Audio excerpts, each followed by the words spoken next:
देख के हमार घर में भैया खड़े हो का कैसे जान और सामने वाली लड़की से मोला प्यार होगी ना। हमारे एक बार घर में भैया बात जोरदार ताली। बगल वाली लड़की से मोला प्यार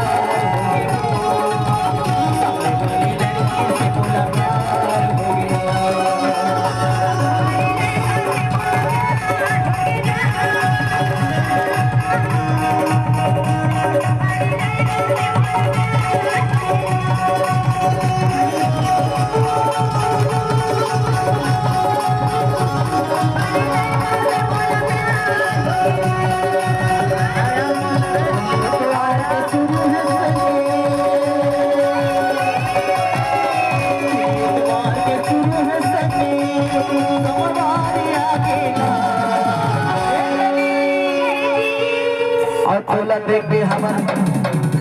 सम्मानी हमारे क्षेत्र में लाटा विधायक भैया 551 रुपया दे के का कहते और हमारे एक कार्यक्रम के आयोजन हमारे बड़े भैया सम्मानी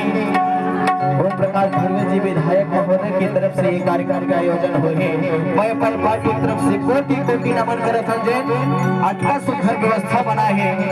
हमारे सौभाग्य की मां जानी लड़की से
बगल में बैठे